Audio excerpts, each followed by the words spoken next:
కూడా మా సహచర మంత్రులు అధికారులు అందరూ కష్టపడి చేస్తున్న ప్రయత్నాన్ని మీరు అభినందించండి. అప్పుడే అంత ఆత్రము, అంత తాపత్రయము, అంత అసహనం ఎందుకని నేను అడుగుతున్నా. కడుపు నిండా విషం పెట్టుకొని ఎందుకు ఈ మాటలు? మీరు నిజంగా మీ అనుభవాన్ని రంగరించి సూచనలు చేయండి. ఒకప్పుడు ప్రధాన ప్రతిపక్ష నాయకుడిగా అక్కడనే జానారెడ్డి గారు కూర్చొని మీరు తీసుకుంటున్న నిర్ణయాలకు వారు ఏ రకంగా ప్రభుత్వానికి సలహాలు సూచనలు ఇచ్చిండ్రు జానారెడ్డి గారిని ఆదర్శంగా తీసుకోండి. మీరు ఆనాడు మా పార్టీ ప్రయోజనాల కంటే కూడా రాష్ట్ర ప్రయోజనాలు ముఖ్యమని చెప్పి పెద్దలు జానారెడ్డి గారు ప్రతిపక్ష నాయకుడు, మొట్టమొదటి ప్రతిపక్ష నాయకుడుగా ఒక సాంప్రదాయాలను వారు ఏర్పాటు చేసింది.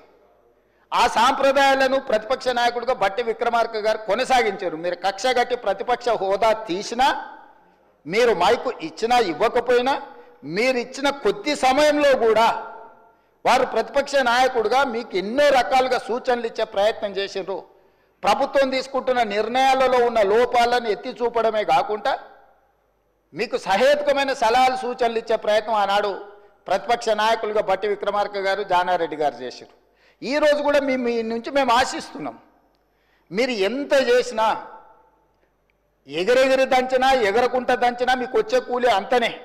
ఎన్నికలు అనేవి 2029లో వస్తాయి అధ్యక్ష. వాళ్ళ తాపత్రయపడ్డంత మాత్రాన, వాళ్ళు ఆవేదన చెందినంత మాత్రాన, వాళ్ళు హడావిడి పట్టినంత మాత్రాన ఒక సంవత్సరం రావు అధ్యక్ష ఎలక్షన్లు. అప్పుడే ఒక ఆయన అంటాడు వచ్చేసినాయి బై ఎలక్షన్స్ వచ్చేసినాయి, వచ్చే నెలలే అని టికెట్లు వంచుతాడు ఒక ఆయన.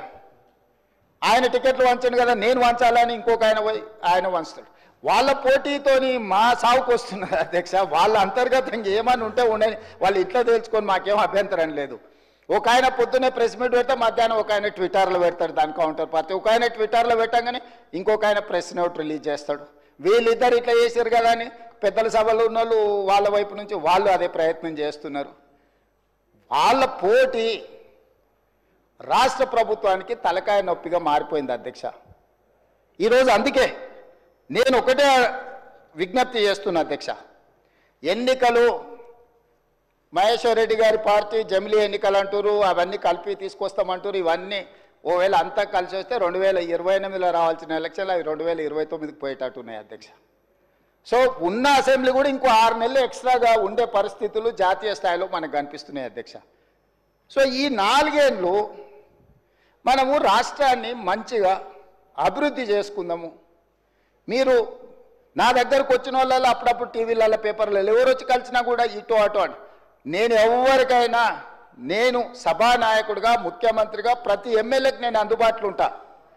అది సిద్దిపేట శాసనసభ్యులు హరీష్ రావు గారు వచ్చిరా, లేకపోతే పల్లా రాజేశ్వరరెడ్డి గారు వచ్చిరా, లేకపోతే వెంకట రమణారెడ్డి గారు వచ్చిరా, నేను రాజకీయాలు చూడను అధ్యక్ష. ముఖ్యమంత్రిగా నా దగ్గరికి తీసుకొచ్చిన సమస్యల్ని వీలైనంత మేరకు వాటిని పరిష్కరించాలన్న మా భట్టి గారు సూచన చేశారు. గజ్వేల్ శాసనసభ్యులు వచ్చినా కూడా, ప్రతిపక్ష నాయకుడు వచ్చినా కూడా ఆ నియోజకవర్గానికి సంబంధించిన సమస్యలు కూడా పరిష్కరించాలంటారు. శాసనసభ నియోజకవర్గాలకు ప్రాతినిధ్యం వహించే ఎమ్మెల్యేలను నేను ఖచ్చితంగా ప్రజలు ఎన్నుకున్న ప్రతినిధులుగా వాళ్ళని గౌరవించే బాధ్యత నాది అధ్యక్ష. Just they can come as walking, just ఇట్లా నడుచుకుంటూ వచ్చి ముఖ్యమంత్రికి ఏదైనా రిప్రజెంటేషన్ ఇవ్వచ్చు. దానికి అనవసరమైన రాజకీయాలు ఆపాదించాల్సిన అవసరం లేదు అధ్యక్ష. మీరు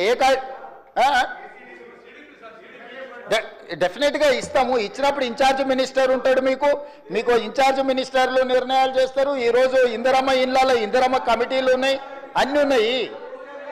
డెఫినెట్గా ఇస్తాము. మీరు ఇచ్చిన కాగితాలు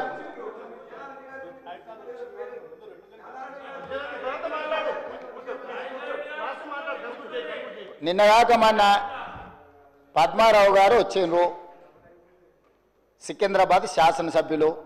ఆయన నియోజకవర్గానికి సంబంధించిన కాలేజీలు ఇతర నిర్మాణాలకు సంబంధించిన నిధుల గురించి వచ్చిండ్రు. అక్కడికక్కడనే నేను ఆదేశాలు ఇచ్చి ఎంబడే ఆ పనులను మొదలుపెట్టాను అని చెప్పిన. కృష్ణమోహన్ రెడ్డి గారు వచ్చిండ్రు. గద్వాల ప్రాంతం గట్టు మండలము అత్యంత వెనుకబడ్డ మండలము, డార్క్ మండలం. గద్వాల ఏరియాల one of the backward area. వారు వచ్చిండ్రు, ప్రాజెక్టులు కట్టాలన్నారు. ఇచ్చిన యాదయ్య గారు వచ్చారు చేవెళ్ళ నుంచి, వారికి ఇచ్చేసిన.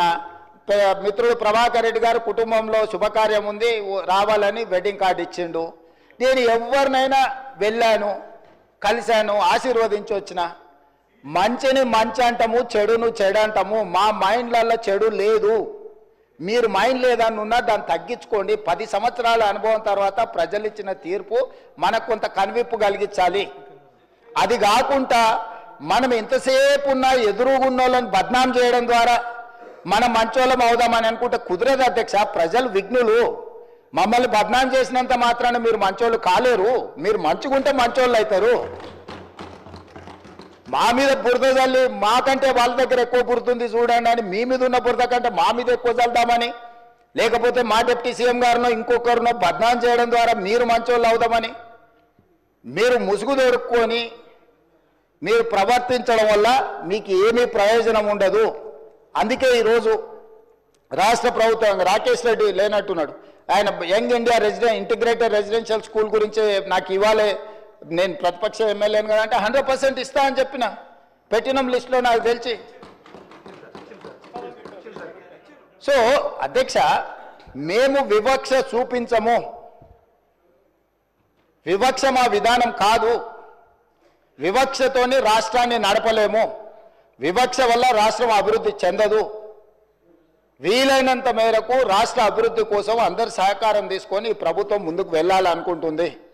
అందుకే డాంబికాలకు గొప్పలకు పోలే. బడ్జెట్ 2 సార్లు మా బట్టి విక్రమార్క గారు ప్రవేశపెట్టినప్పుడు ఉత్తుత్త బడ్జెట్లు ఊదరగొట్టే బడ్జెట్ పెట్టి ఇప్పటికి 4 లక్షలు దాటి ఉండేది అధ్యక్ష. ఉత్తుత్త బడ్జెట్లు ఊదరగొట్టే బడ్జెట్లు పెట్టదలుచుకోలేదు. చేసేదే చెప్తాం, చెప్పిందే చేస్తామనే విధానంతో బడ్జెట్ నియంత్రించడం ద్వారా రాబోయే 2 బడ్జెట్లలో యాక్యురేట్ 100%. ఈరోజు నేను బట్టి విక్రమార్క గారి తరఫున వారు ప్రవేశపెట్టిన బడ్జెట్ నాకు అంచనా వేసిన తర్వాత నాకున్న సుదీర్ఘకాలం ప్రతిపక్షంలో పనిచేసిన అనుభవము, 15 నెలలు ముఖ్యమంత్రిగా చేసిన అనుభవంలో 95% వారు ఈరోజు ప్రవేశపెట్టిన బడ్జెట్ నిజం కాబోతుంది. Minimum 95%. Whereas 2014 to 2023 go through all 10 budgets. మొదటి సంవత్సరం 40% వ్యత్యాసం ఉంది. ఏ రోజు కూడా 25% కంటే తక్కువ వ్యత్యాసం లేని బడ్జెట్ని గత ప్రభుత్వాలు పెట్టలేదు అధ్యక్ష.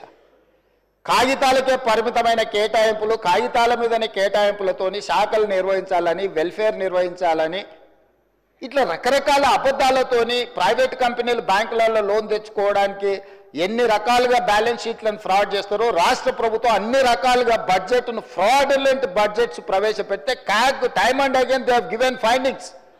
ఇంత ఫ్రాడులెంట్ ఇవే మేము చూడలేదని క్యాగ్ నివేదికలు ఇచ్చినాక కూడా